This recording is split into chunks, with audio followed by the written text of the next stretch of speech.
We are on our way to walk into a volcano, or also known as Journey to the Center of the Earth.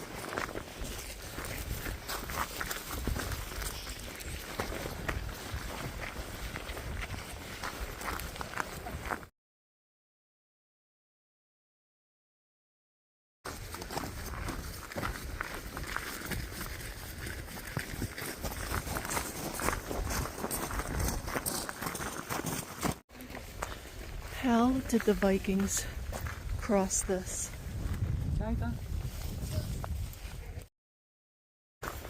To give you an idea of our hike and our journey, if you see those mountains straight in the distance, it's 3 peaks are the mountain names because there's 3 of them, and we're going to walk all the way to those and then start to enter inside the center, the one on the very right.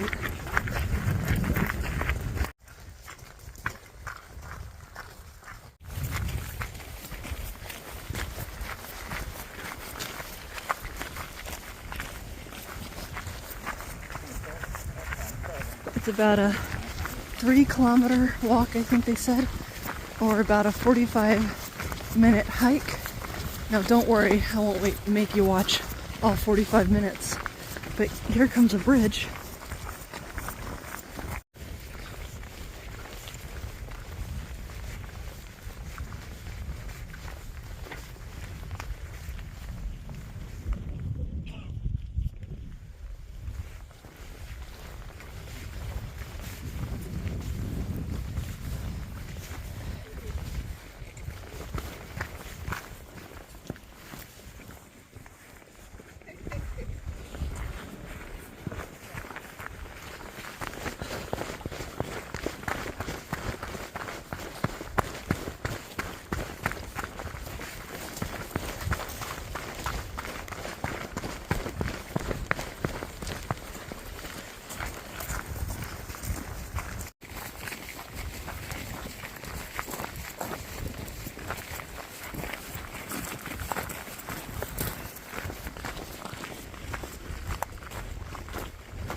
Here we are at the edge of this lava field we've been walking over until now.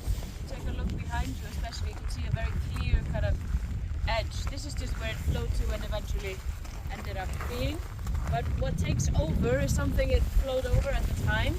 But you can see, if you look ahead of us, the rocks are very different. It's all kind of broken up, whereas we have these big slates of rock here. And that's because this used to be underneath a glacier. So during Ice Age, of course, the whole island was covered in glaciers, or in a glacier. I don't know if it was one or more. But glaciers are, of course, heavy, and they're constantly moving themselves from their own weight. So they press themselves down, and then everything squishes out from underneath. This is, of course, happening very slowly, but that movement and weight crushes up the rock underneath. So just a superficial layer of the rock underneath there is the same as you see right here. And then, of course, more layers of lava. So Iceland is just stacked up layer to layer of volcanic rock, really. Just lava on top of lava again and again and again. And that's how this island is formed. Also, these mountains that look like a big pile of sand, they also are an indication that there was a glacier here.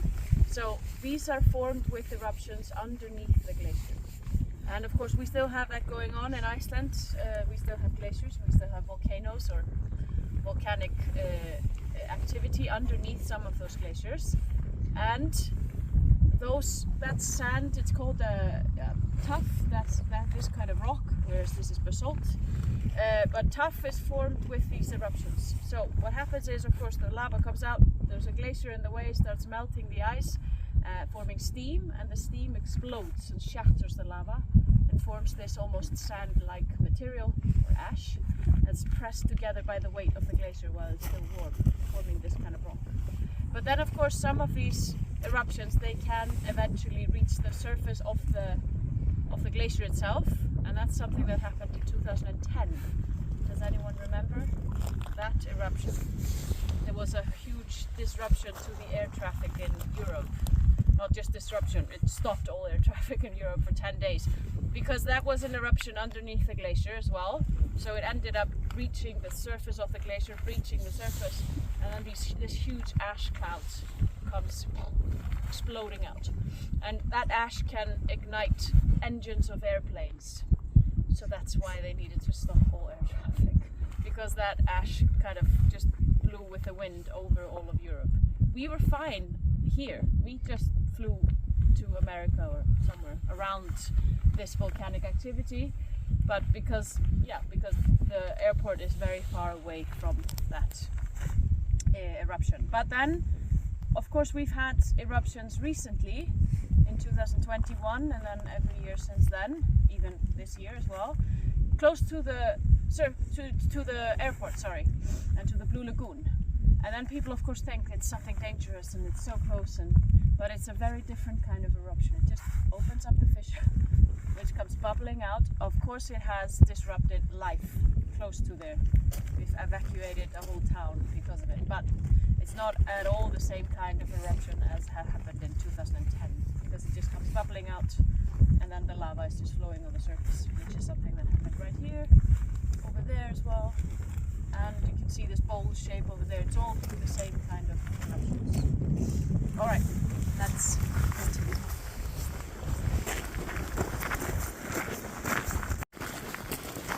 I have a question. Yeah. What caused the mosses, the grasses, like what are native and what was kind of introduced by humans? Everything you see here is native. So this is just what Icelandic vegetation looks like. It will have looked like something else further back because there were more trees, but not necessarily here. Here you have a climate and very cold weather, very windy and raining, so nothing can really thrive here except for the moss and a few grass and a few flowers maybe.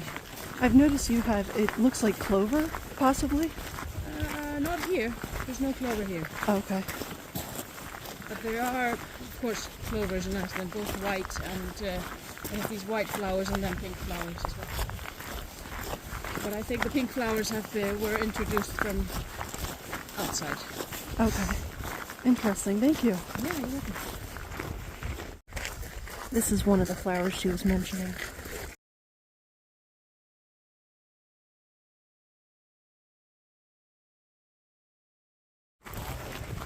So we're about halfway there. But every step, every view is different. Absolutely worth it. And the walk isn't hard at all. It's on flat ground for the most part. Alright, we need to divide the group into two groups. So who was on the bus again? It was you guys. I want you in group 2, just to make sure you're not finished very quickly and then you run back and then you have to wait for a while. Better to do it the other way. So the two of you and maybe 2 more. So there's 4. I'll be slower. Sorry, there's 4 of you. Yeah, and I'll together. be slowest. Okay. And there's 2 of you. You'll be in group number 1 then. Group number 1 and 1. And then the 2 of you and the 4 of you in group number 2. Good? Alright, but the reason why I stopped right here is because we have a very good visuality of our kind of this crater over there that I pointed out before. So this bowl shape is much more typical than where we'll be going into. It's the same kind of eruption that forms both. What happens is the lava starts spewing out, lands on top again and again, and it forms almost this cone around itself, or around the fissure where it came out of. And then as time goes by, it starts collapsing in on itself as well. Especially if the magma drains out, which can happen for various reasons that some we know and some we don't know. But if the pressure drops within, then of course it will collapse in on itself. And then it's solid on the inside in different ways. It's just filled with rock and solidified lava as well. or it can stay like this and then it solidifies on the inside. But what happened there, as you can see, it's not a bowl shape, not at all. The magma did drain out, but the cone stayed upright. There was some collapse down here, just from the warmth of the magma heating up the rock and then cooling down very quickly, then it can collapse. And then that's how it stayed all this time. This happened 4,500 years ago approximately. And just that one single eruption, which is typical of these fissure eruptions, but it's atypical that it stays empty on the inside and now we can go in. Of course, people didn't go down there for a very long time. They knew about it for centuries. Nobody knows exactly who found it first because it was just known that there was a hole on top of that mountain. But then in 1974 is when someone went in the whole way down. There had been attempts before that. And that was a 19-year-old man, and he had 10 of his friends lower him down by hand, of course. So he just wrapped a very long rope around his waist and then down he went. He did come up again, just to have the ending to the story with it. He is still alive and well today. And of course he started going down there regularly some years later with proper equipment that time, rappelling down. And then in 2010 is when the National Geographic really wanted to go down there. And then a team of people who had been down there many times and had been doing this and knew what to do, and so they figured out a way to go down there with a film crew, which was the lift. And then 2012 is when they decided, or well, they decided straight away, but 2012 is when they opened up for public traffic down there. Of course, the lift has gone through changes around the years, so it's like the 4th edition or something. Very nice, very luxurious this time. All right, let's continue.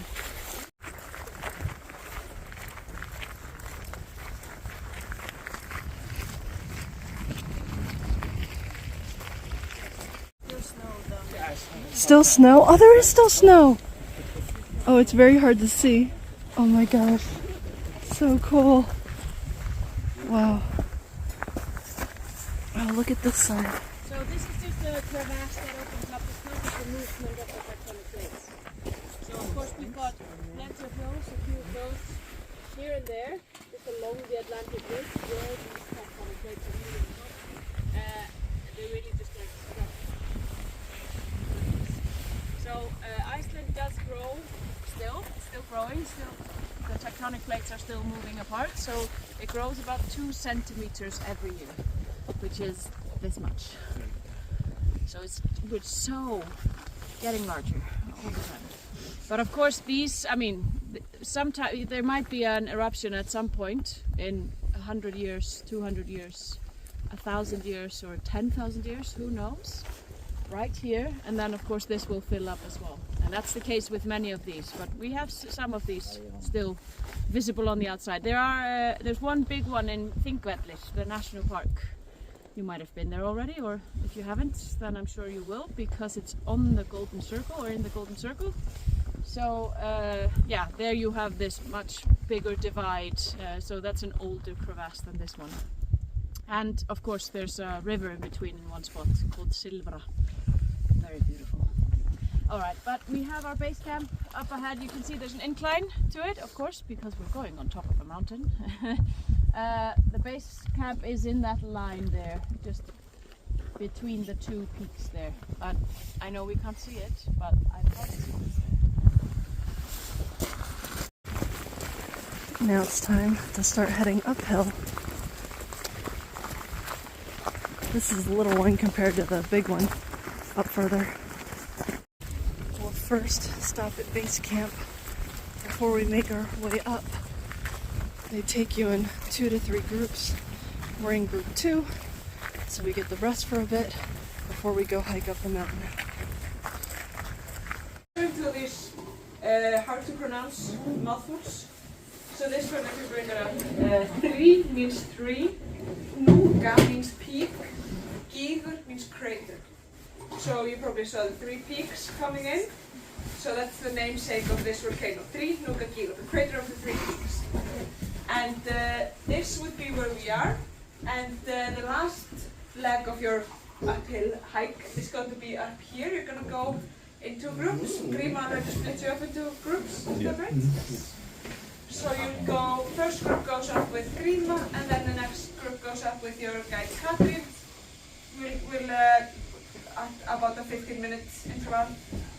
And up here, you'll walk a bridge that takes you over to the elevator. And then the elevator will take you 120 meters into the ground, almost 400 feet. And for the first minute or so, it's gonna be a little bit bumpy. You'll experience a bit of turbulence as you go through the narrowest part of the opening. And during that time, I want to advise you, if you have your phones or cameras out, to just keep them inside of the basket. Okay. Because if you drop them from the elevator, they're not going to be much use to you by the time you land on the bottom. But the ride all in all takes about 6 minutes, then each group will spend around 30 minutes inside. And Grima's going to show you to get out of this little area here, the iPhone drop zone. And then she'll show you, she'll tell you a little bit about what you see and show you, where you can explore. The main thing is just, watch your step. So this one's Randy here. Doesn't look like much.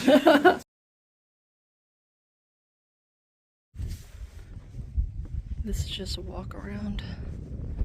And they do have a little wash closet, toileta, or outhouse.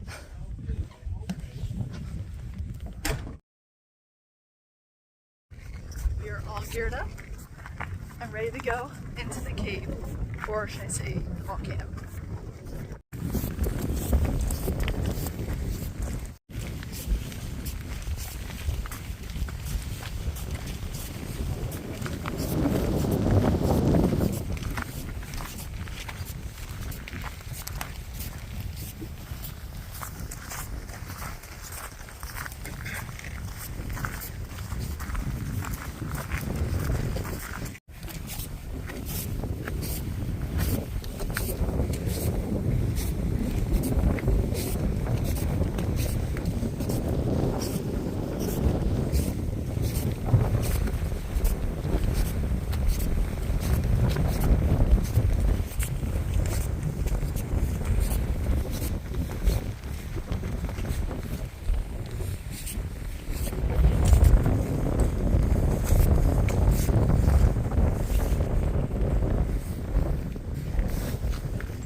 Absolutely.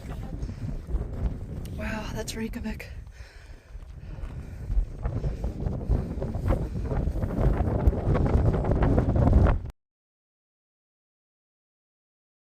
This is the area where I have to put my phone away because it's the elevator of lost phones going down.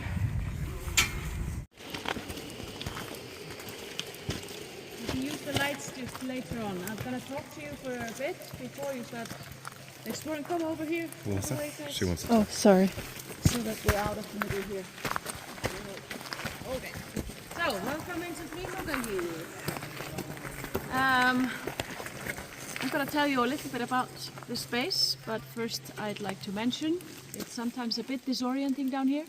You might feel off balance, especially when you're looking up and then down again. This is not normal for your balance system. There's no straight line, no horizontal field. So don't be alarmed if everything starts being a bit wobbly. That's normal.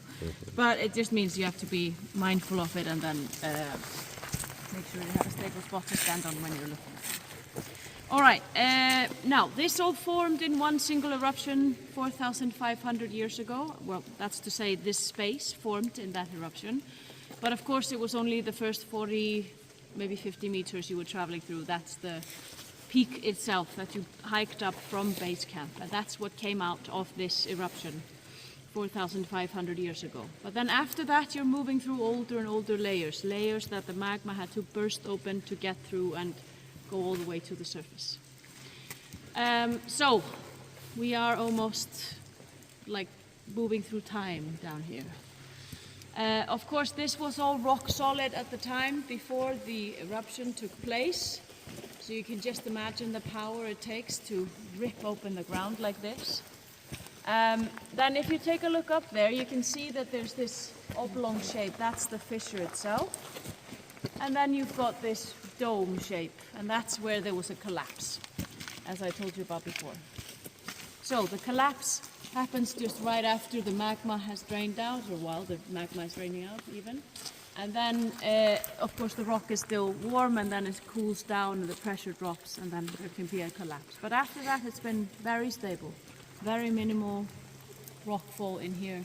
You can see here and there from the coloring, because the coloring is a superficial coating inside, then you can actually see what has fallen off. So there are just these gray spots here and there where you expose the rock itself. That's where something has fallen off. But that is in 4,500 years, so very minimal. Okay, so the colors, since I've mentioned them, they are minerals that sit on top of the rock. It's just the superficial coating comes from the gases that were still in here after the magma had left, pumping through and getting to the surface. And it depends on the temperature of the rock at the time which mineral sticks to the walls. So it's minerals that come from the gases, and then they stick to the wall, oxidize, and turn these different colors. So the yellow color is sulfur, the rusty red, that's iron. You've got hues of green here and there, which is copper. And then there are white spots as well. You can see white spots over there, for example. This is silica, the same thing you'll find in the Blue Lagoon, even though it does look like bird droppings on the walls. But there's not one bird has ever entered here. Why would they? It's just humans that are crazy enough to go into deep dive holes in the ground, I guess. Yeah. Now, the black line, this one right here, and the other one on the other side. This is just the rock itself. It's just the warmest part of the rock at the time of the coloring, so none of the minerals really stuck to the wall there, because it just depends on the temperature of the rock. If it's very warm, none of the minerals will kind of stick. The same thing goes for this. I heard that Vidar was telling you about this on the lift, that there was probably a gas explosion there. So that it made a dent into the wall, and then the magma moved in there, of course. And when the magma drained out, of course, again, then there was a collapse, left this tiny space there. And then, of course, the rock around that was very warm, so it kept black. But then there's one different layer in here, which is this arch here. So this bottom layer, this is the oldest layer in here. It's around 55,000 years old or so, and it's a layer of tuff. The same rock I told you about before that forms with eruptions underneath glaciers. So it formed underneath the Ice Age glacier. Of course, at the time, then none of these layers were here, just the glacier. And then as that melted away, there were different eruptions around here, just lava layer after layer stacking up against the hill, hiding it underground, leaving only the peak visible. It's one of the 3 peaks that this is named after. Okay. That's it. That's enough information for now. If you have any questions, of course, you can ask me while you're in here. I'll be here. And you can move around. There's one short way over here. You can move down and then come back up. Then you can also do this, where you have to go around and you go to the other side if you go this way. But come back the same way. And of course, don't cross the ropes. That's the safe zones we marked for you. And then when you're back here, you can even go up there as well. But yeah, so you can start with whatever. Doesn't matter where you start.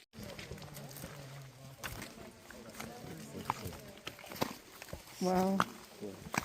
There's a lot to pay attention to. Yes. Oh, there's rope to grab too. I guess you could. Yeah, that's not a bad idea. Grabbing the rope.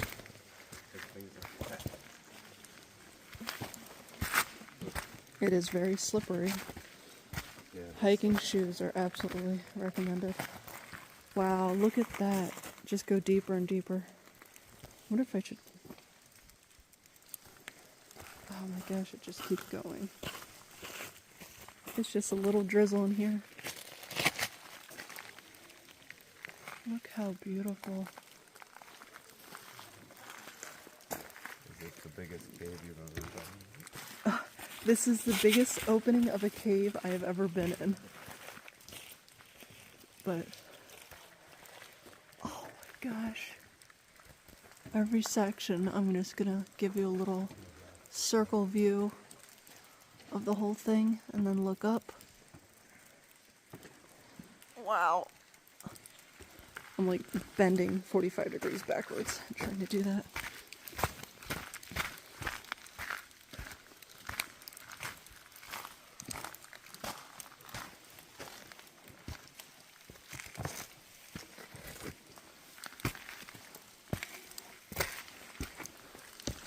Whew.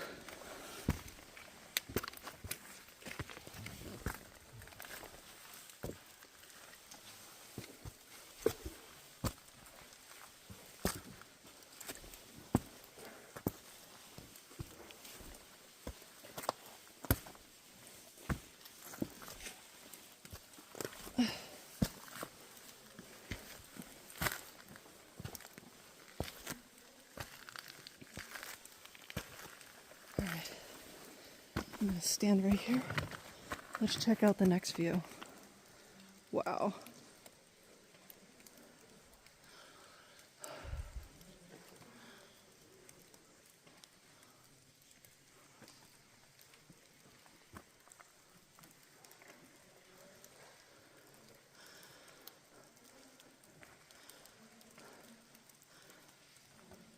I'm breathing a little bit heavier here. I guess there's maybe lower oxygen. And also, it's a little bit of a hike.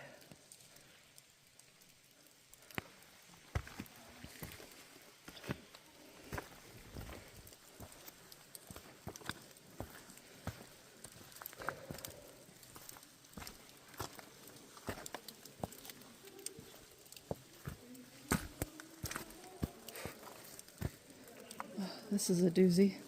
Stepping down here. Alright. Well, that is loose. I'm not gonna stand on that. Why is everything I step on loose? Oh, here. This is solid. Okay. Let me show you this side.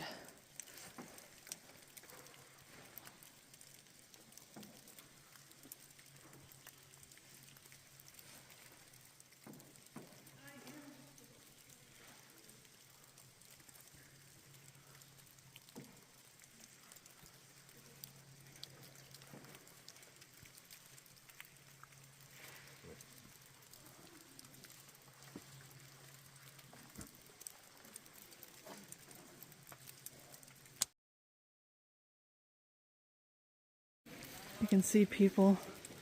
Group 1 is heading back up the elevator.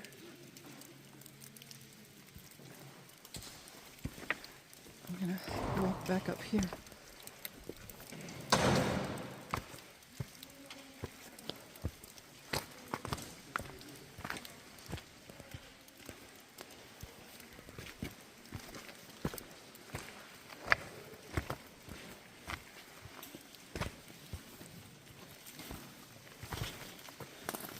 Hold the rope the whole time while exploring.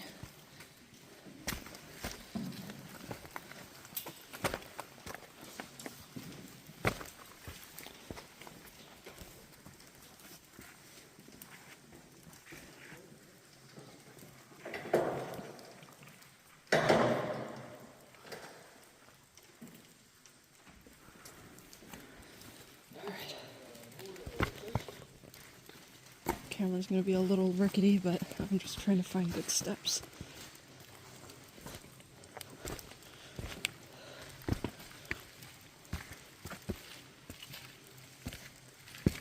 Look at that. Beautiful. It kind of gives you an idea of depth. I wonder one day if they'll ever be able to get us down there. Or I'm sure National Geographic has gone into there. It's just a little rock climb.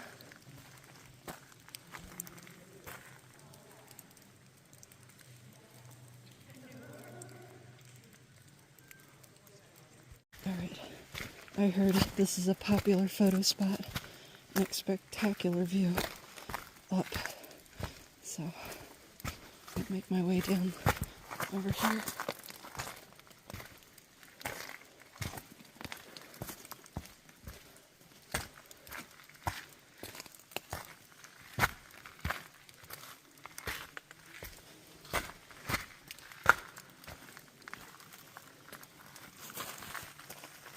We may have to be in the middle to get that. It looks like one time they did give you access, but they roped it off. I think you're right. Yeah, there was a path.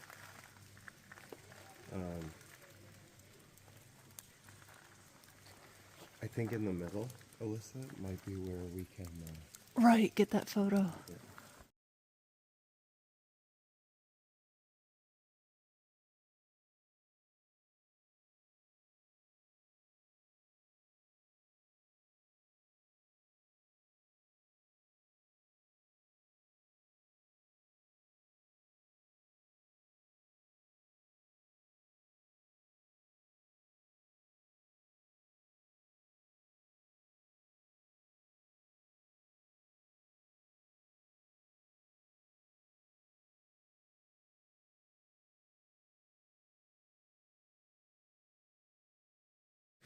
It's beautiful.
And this is the view on top of the volcano once you come back.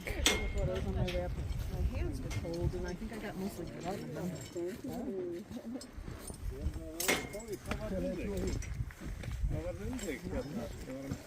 There's our nice crew. The gentleman sitting on the bridge, he likes to stop it midway just to spook you a little, so just a heads up.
That's great.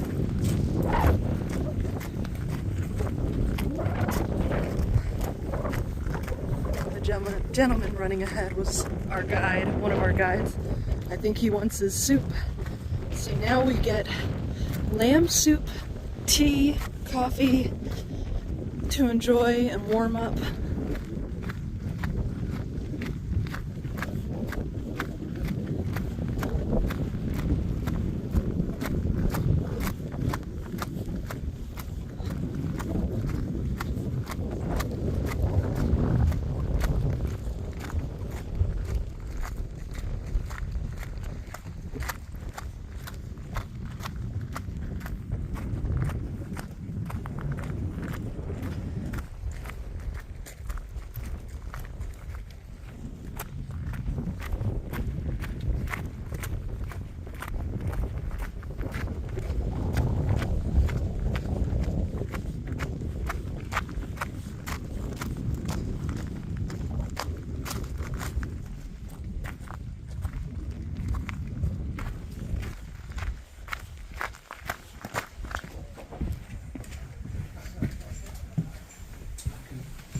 Okay.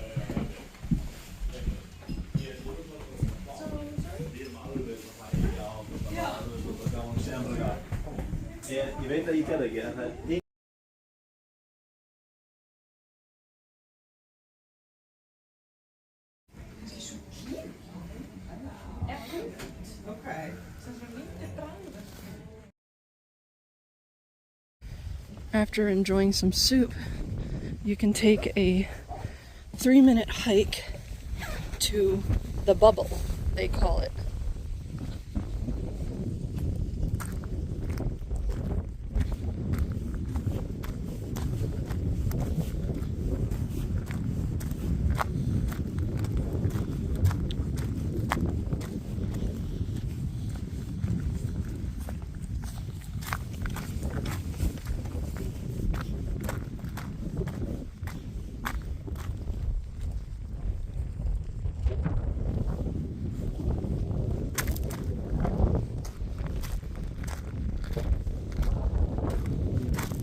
Looks like that might be electrical supply, maybe?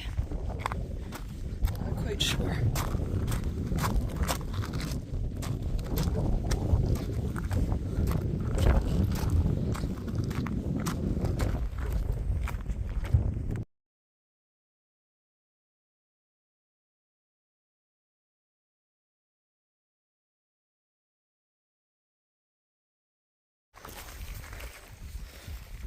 The bubble. Oh, I love it. Oh, that's adorable. Gosh, it almost looks man-made, but they say it's a volcano.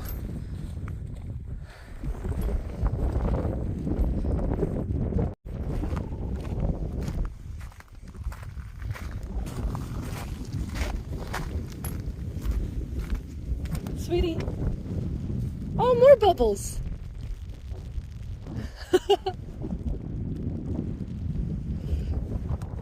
Oh, there's so many bubbles. Oh, that's so cool. Oh, look at that little red flower in there. That's adorable.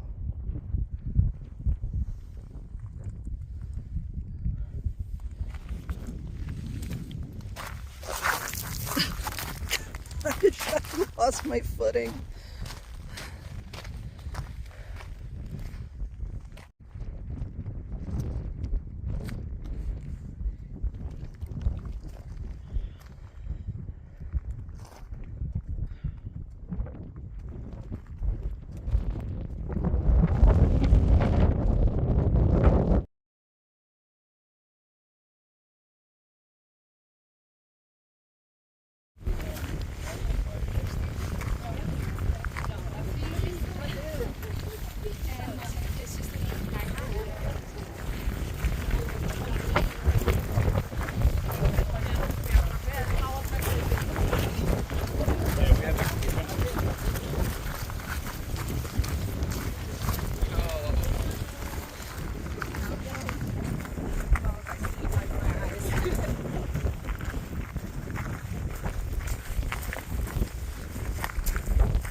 It's raining now.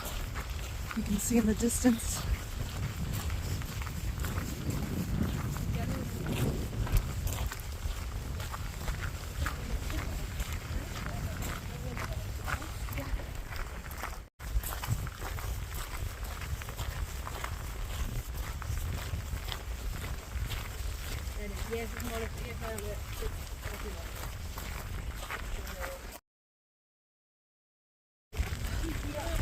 The rain is coming down hard now. Whew. It's very needly, cold, needly rain.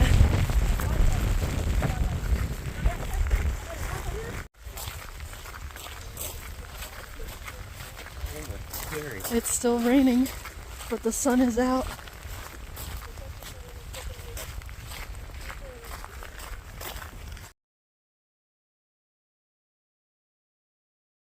Oh, we got to see a rainbow. This is so cool.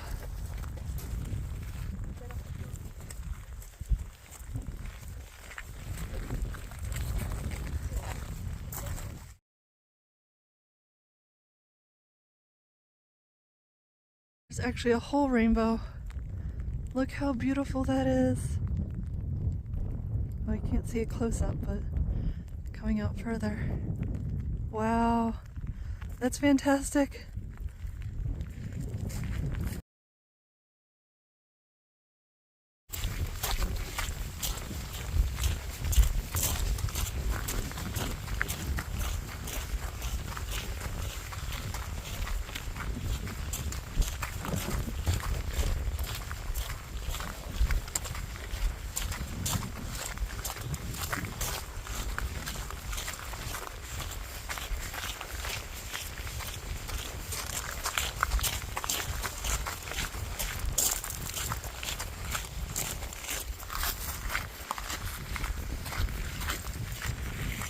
Look to your left.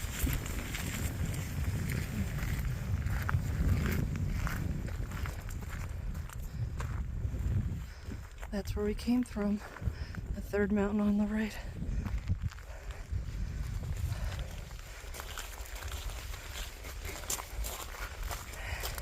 And this is our ski mountain. It's open from late December to about Easter time. The rainbow's still here.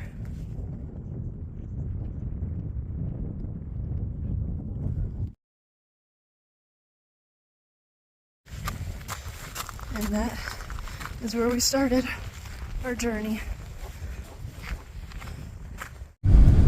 So after we come back